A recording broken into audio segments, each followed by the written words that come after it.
अभी इस समय पढ़ने लिखने के बाद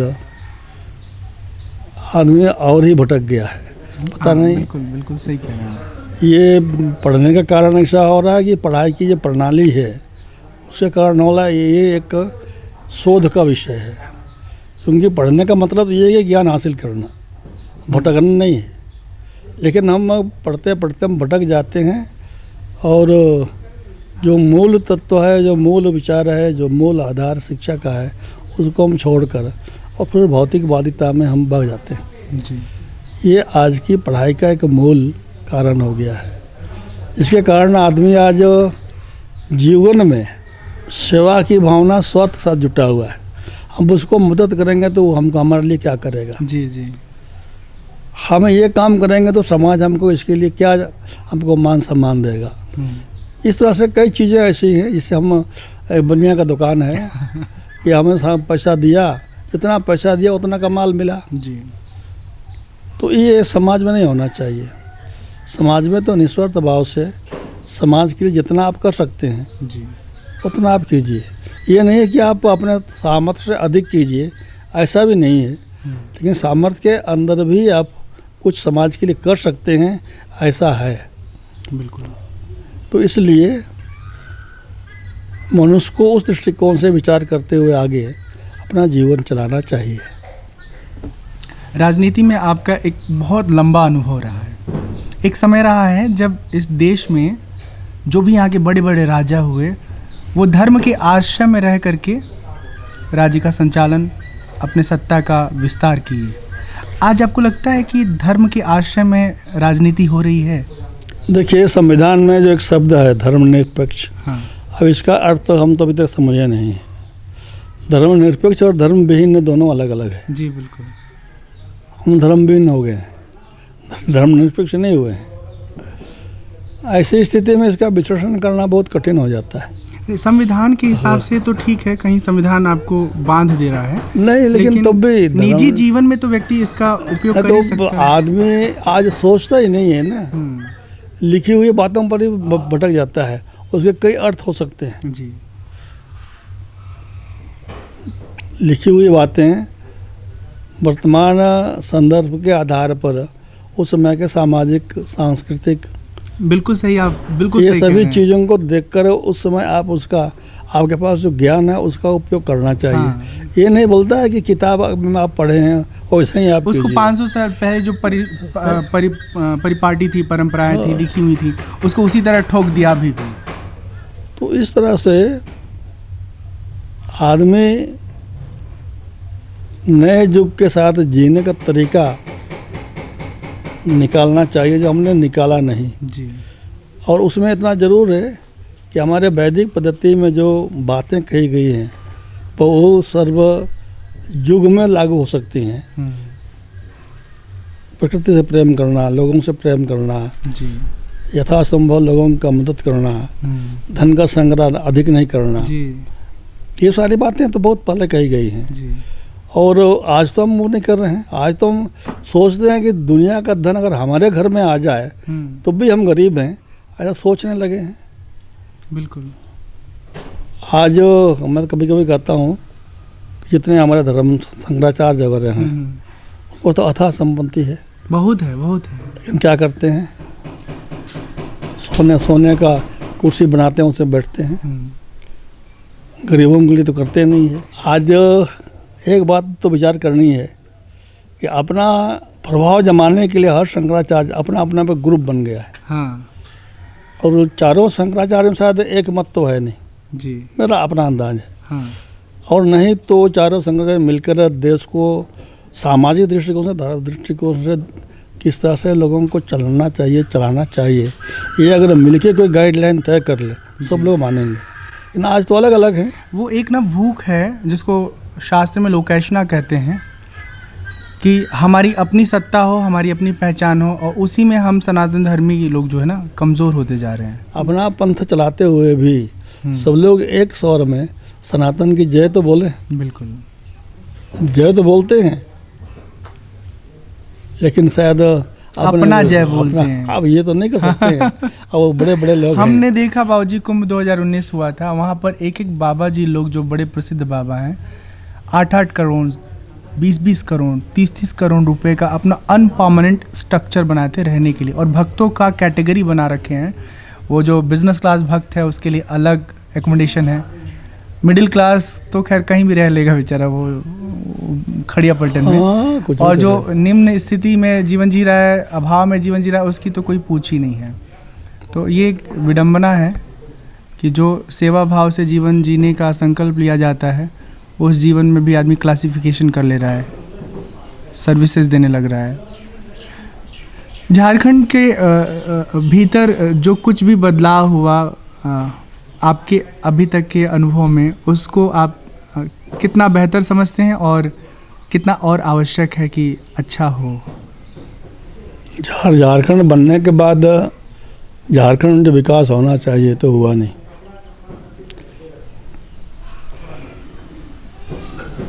यहाँ हमने जो देखा है, अभी तक देख रहे हैं, विपक्ष का मतलब है नकारात्मक विचार।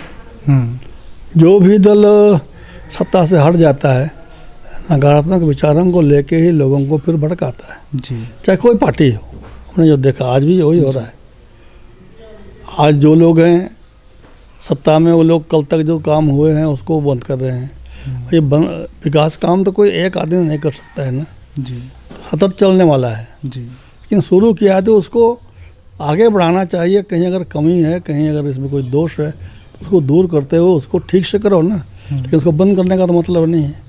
ये तो एक नकारात्मक विचार है। तो इस तरह से कई ऐसे उदाहरण हैं जो इस तरह से काम चल रहे हैं, जिसके कारण काम शुरू होते हैं, बंद हो जाते हैं, फिर दूसरा आदमी आता है, फिर काम शुरू करता है, फिर आधा अधूरा होता है। इस तरह सतत विकास जो होना चाहिए ये हो नहीं पा रहा है। जी। नतीजा है कि जितने आज 20 साल 21 साल हो गया, इतने विकास होना चाहिए नहीं हुआ है। और जो लोग सत्ता में आते हैं शायद उनकी सोच बहुत कम है। हमको कुर्सी में रहना है, कुर्सी में कैसे अधिक दिन तक रह सकें इसकी चिंता है।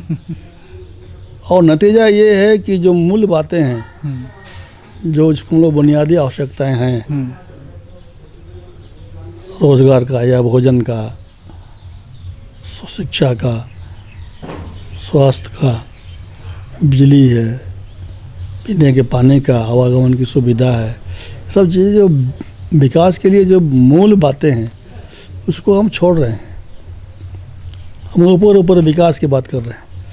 नतीजा ये हुआ कि आज विकास जितना मजबूत होना चाहिए, जितना उसका एक आधार मजबूत होना चाहिए, उतना मजबूत नहीं हो रहा है। शिक्षित तो हो रहे हैं लोग, हम तो शिक्षित नहीं कहते हैं।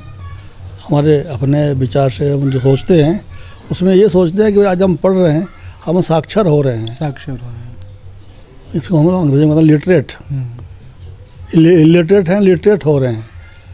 हम शिक्षित नहीं हो रहे हैं। शिक्षित का मतलब मेरे अपने विचार से अच्छे बुरे का जो लोग पहचान सकेंगे वही शिक्षित है। बिल्कुल। क्योंकि ज्ञान का मतलब तो ही है कि अच्छे बुरे को पहचानो, जी। अच्छे को आगे बढ़ाओ, बुरे को वहीं छोड़ दो। जी। हम ये नहीं कर पा रहे हैं। जैसे अवसर मिलता है उसी ढंग से अपना चोला बदलते हैं, विचार ही बदलते हैं और काम करने की पद्धति भी बदल रहे हैं। ये शिक्षा तो हम नहीं कर सकते हैं, ये तो साक्षरता है। कि अपने स्वार्थ के लिए आदमी विचारधारा से समझौता कर रहा है।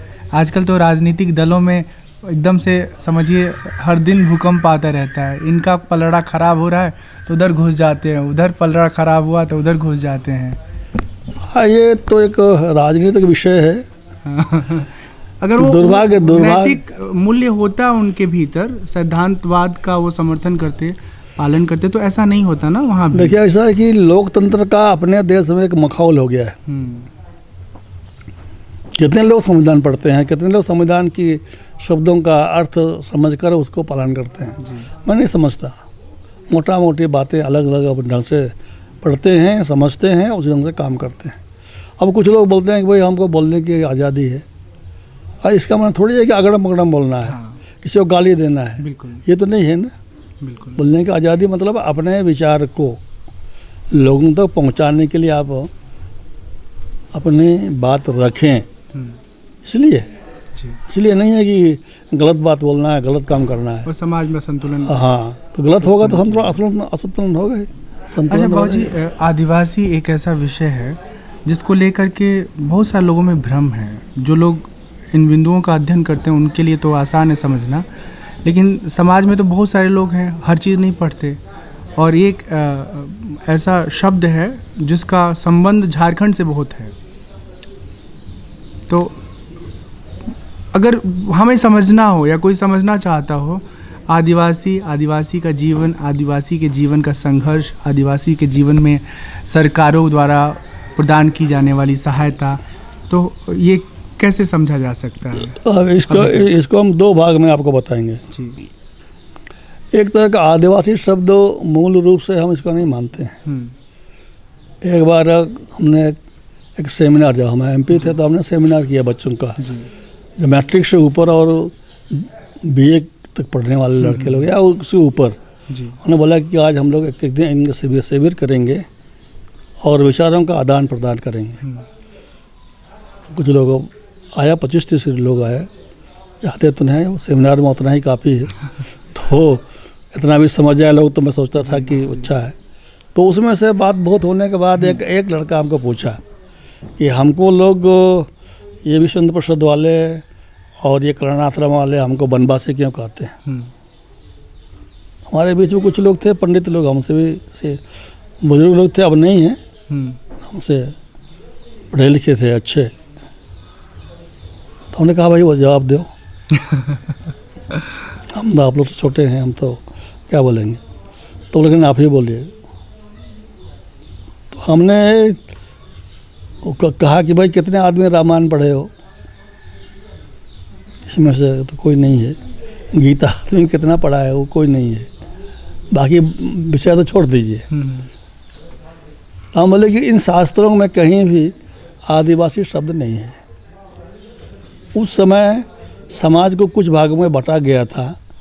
उसमें नगरवासी हैं, पूर्ववासी हैं, ग्रामवासी हैं, वनवासी हैं, गृहवासी हैं। गृहवासी वही लोग हैं जो कंदराओं में रहते थे, वनों में रहते थे।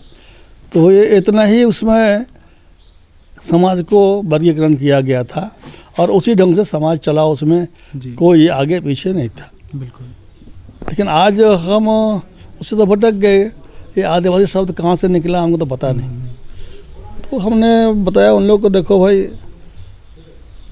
होना तो चाहिए था हम लोग ओरिजिनल। उन्हें हम लोग आदि काल से, आदि जमाना से रहने वाले लोग हैं। अंग्रेजों ने ओरिजिनल शब्द को एबोरिजिनल कर दिया। एबोरिजिनल मतलब आदिवासी। क्योंकि सनातन से अलग हटाना है तो कुछ नया शब्द गढ़ना होगा, और उस शब्द को उन्होंने रखा आदिवासी हिंदी में। तो हम उसी को आज हम आदिवासी कह रहे हैं। हम असल तो है कि हम ओरिजिनल हैं। हम अपने को मूलवासी समझते हैं। और आज भी हमारा धर्म मूल धर्म है। क्योंकि आदि काल में जितने भी ऋषि मुनि हुए हैं सब पेड़ के नीचे ही पूजा पाठ किए हैं। मंदिर था नहीं, एकदम सही। और प्रकृति से उनका संबंध था। उसमें तो कोई मंदिर मस्जिद आज की तरह शास्त्रों का कोई हिसाब था नहीं, और उसी में शोध करते थे। तो हम तो उसी को मानते हैं। कभी कभी लोगों से जब झगड़ा करते हैं तो झगड़ा मतलब तर्क वितर्क होता है। मतलब कि आप लोग तो सब उल्टा सीधा अब तो वर्णशंकर हो गए हैं। कई तरह की बातें बोलते हैं। हम लोग तो आज भी सनातन को ही मानते हैं। कोई भगवान को मानते हैं, कोई पहाड़ देवता को मानते हैं, जल देवता को मानते हैं। हम लोग इतने मानते हैं, और कोई हम लोग देवता है नहीं। तो प्रकृति के लोग हैं, तो हम प्रकृति की ही पूर्ण रूप से हम पूजा करते हैं। हमारा भगवान निराकार है, लेकिन हम उसको भगवान मानते हैं। अब कौन है पता नहीं, कहाँ है कोई पता नहीं। तो इस तरह से ऋषि मुनियों ने भी जो कहा है, हम तो उसी पद्धति पर चल रहे हैं। बोलते हैं तब उन लोग का बोली बंद हो जाता है। पंडित लोग बोलता है कि भाई, हमने एक पंडित बात करते करते निकला शंकर जी के विषय में। तो शंकर जी का आपका कब से आपका भगवान हो गया? शंकर जी तो हमारे हैं क्योंकि हम आज भी पहाड़ देवता को मानते हैं। तो कौन है? शंकर ही है ना, पहाड़ में देवता तो ही है। आप तो हमसे चोरी कर लिए हैं, तब आप लोगों ने उसको शंकर नाम दे दिया है। तो वो बेचारा चुप हो गया। तो मैं कहने का मतलब है कि हम लोग तो पुराने ज़माने से प्रकृति के पूजक हैं, और प्रकृति के पूजक तो हमारे आदि ज़माना से हमारे जितने भी ऋषि मुनि हुए हैं वो लोग भी करते थे जी। तो हम उसी पद्धति को मान रहे हैं। एक पक्ष ये हुआ, इसलिए हम अपने को सनातनी हैं। हम अब आदिवासी लोग नहीं समझता है सनातनी का मतलब क्या है, तो हम सनातनी हैं मूल रूप से। अब सनातनी में भी अब कई ग्रुप आ गया ना, हिंदू हो गया, जैनी हो गया, बौद्ध हो गया, और क्या क्या पता नहीं, शैव है, वैष्णव है, इसमें भी बहुत कितने ग्रुप आ गए हैं पता नहीं है। तो मूल रूप से सनातनी सब लोग हैं। तो एक पक्ष से ही हुआ। दूसरा पक्ष, आज हम कई चीज़ों के कारण हम उपेक्षित रहे हैं।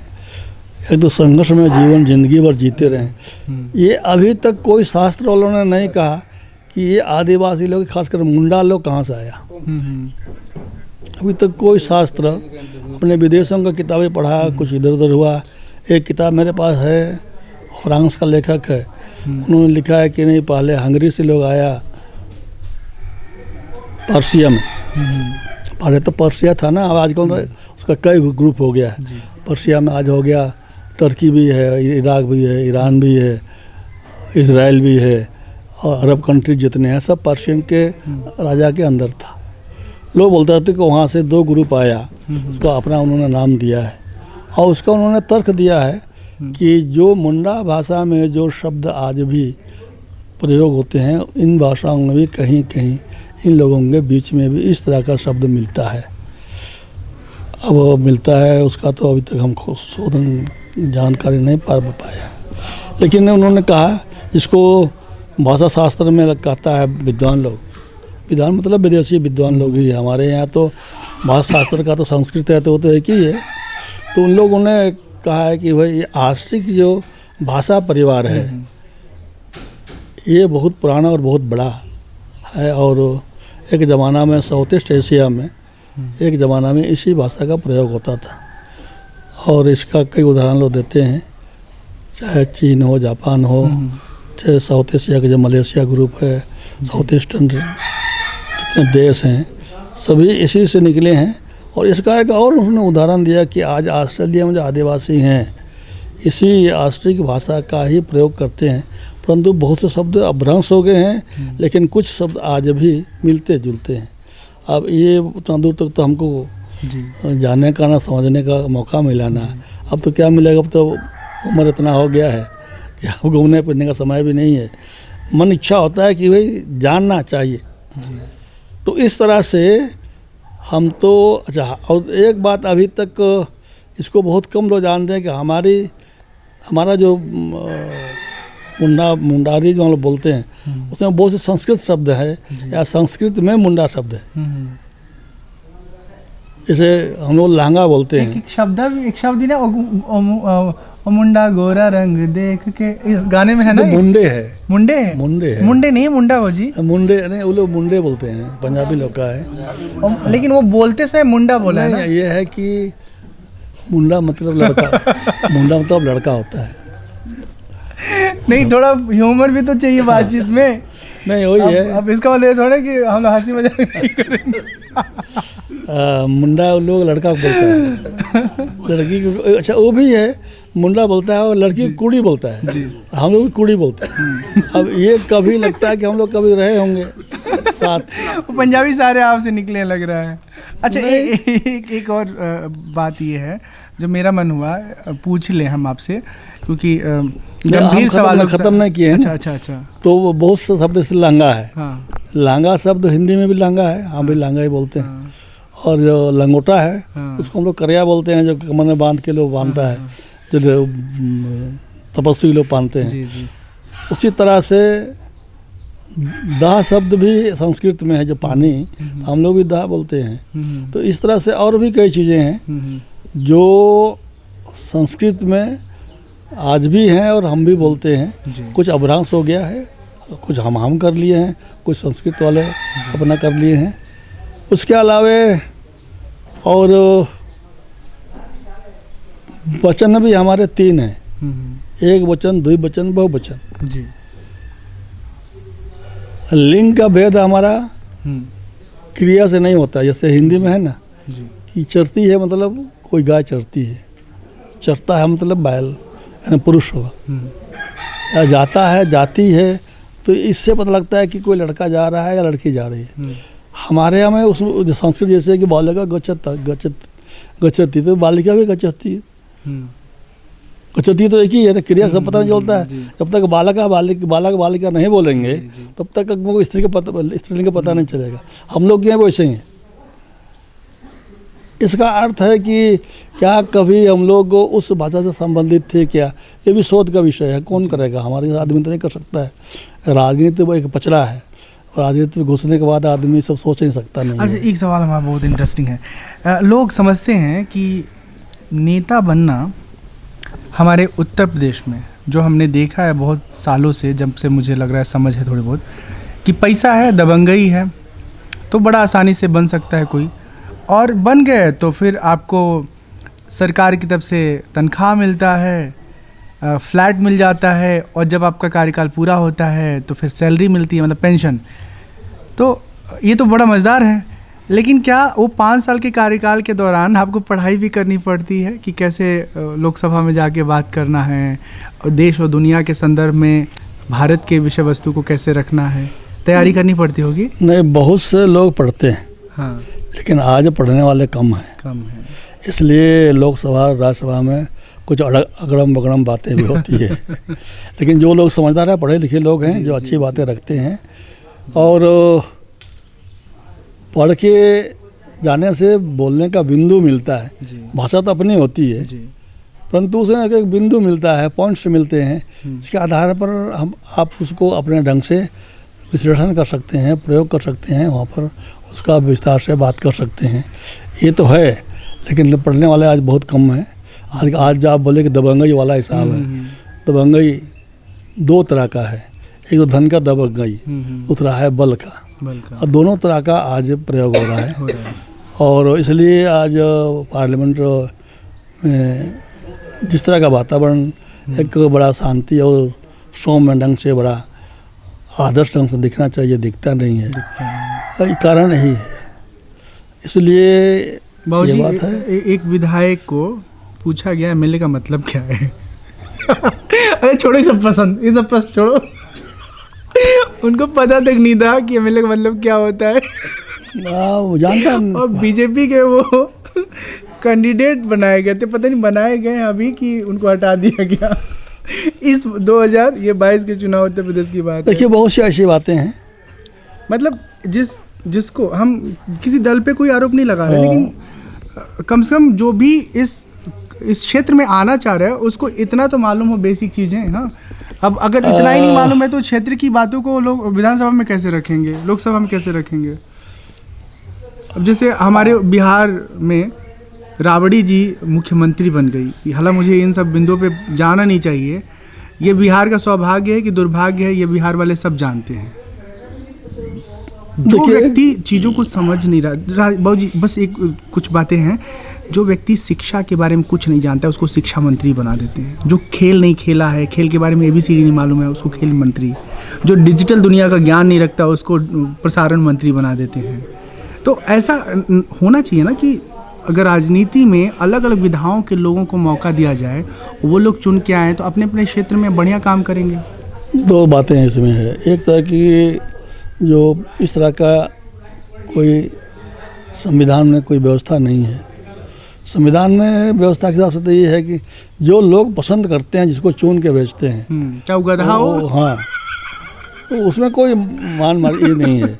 अच्छा, एक और एक फनी क्वेश्चन है। जैसे आजकल ना बहुत चलन बाबूजी बाल वाल कलर करने का, लोग ब्लैक करा लेते हैं, ब्राउन करा लेते हैं, तो आपका मन नहीं हुआ कि ये जो सफ़ेद दिख रहे हैं इसको कलर कर ले? प्रकृति का नियम है ना, जब पेड़ पत्तियाँ जब झड़ती हैं तो वो तो नहीं कलर करता है ना। हाँ, ये तो बहुत सही बात है आपने कहा।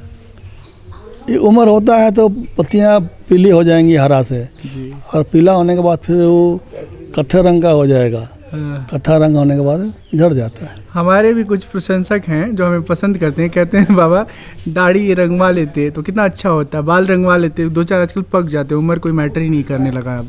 आपके ज़माने में तो बहुत रहा लोगों का काला काला, लेकिन हमारे ज़माने में पता ही नहीं कि किस उम्र में किसका पक जाए।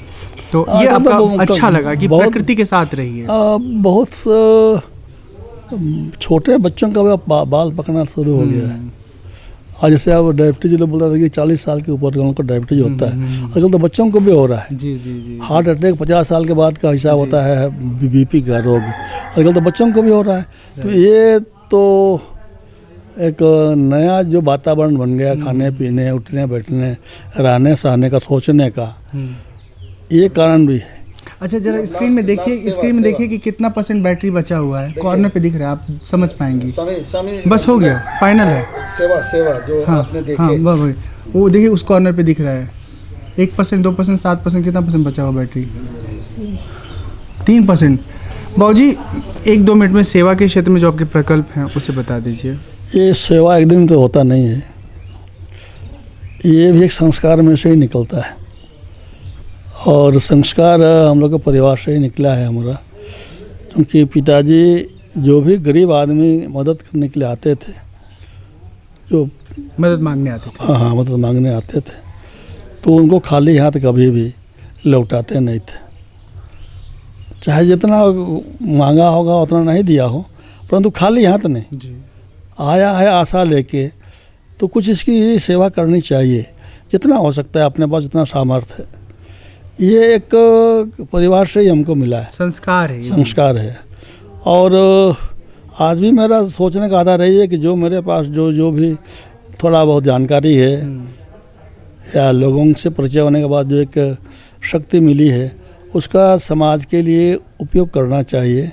ये मेरा इसके पीछे धारणा है। मैं इसके पीछे बहुत और सोचता नहीं हूँ।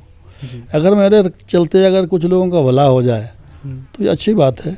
सुंदर, इतना ही मेरा विचार है उसमें है। और इसी दृष्टिकोण से जब आर्य समाज के लोग बैठे, खासकर DBA वाले स्कूल के स्कूल वाले, तो हमने वहाँ प्रस्ताव रखा कि भाई हम लोग आर्थिक की बात करते हैं। अब खाली पढ़ने से तो किसी का विकास होना नहीं है, इसलिए जब तक विकास को आर्थिक के साथ नहीं जोड़ेंगे, आर्थिक और शैक्षणिक दोनों अगर साथ साथ चलेंगे तभी आगे समाज बढ़ेगा और संतुलन होगा, नहीं तो बेरोजगारी पैदा हो जाएगी और आज तरह का ये स्थिति पैदा होगा।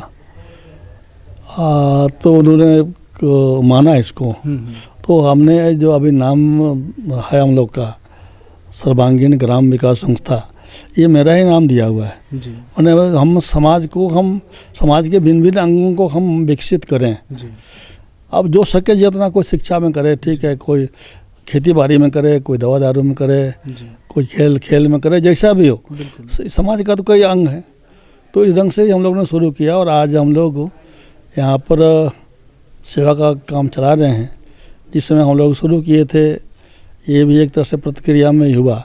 एक आदमी को, वो हमारा दोस्त था, बोला कि हम लोग एक ट्रस्ट हम लोग का है, तो हम लोग कहीं एक तो अस्पताल बनाना चाहते हैं, आप कहीं जगह दिलाइए।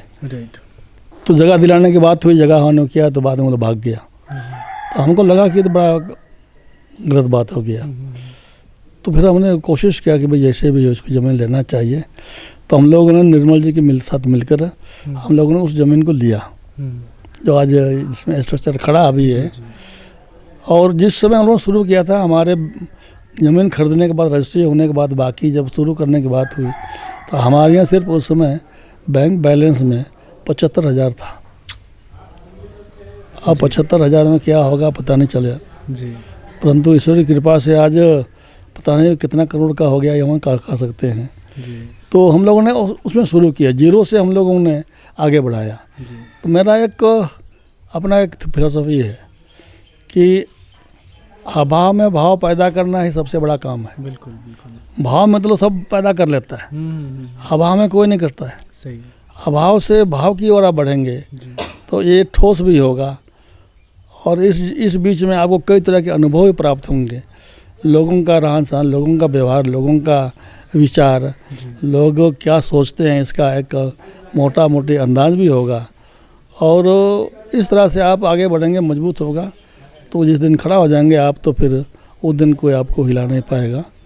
तो इस तरह से एक हमारा विचार है कि अभाव में भाव पैदा करने के दृष्टिकोण से काम करना चाहिए।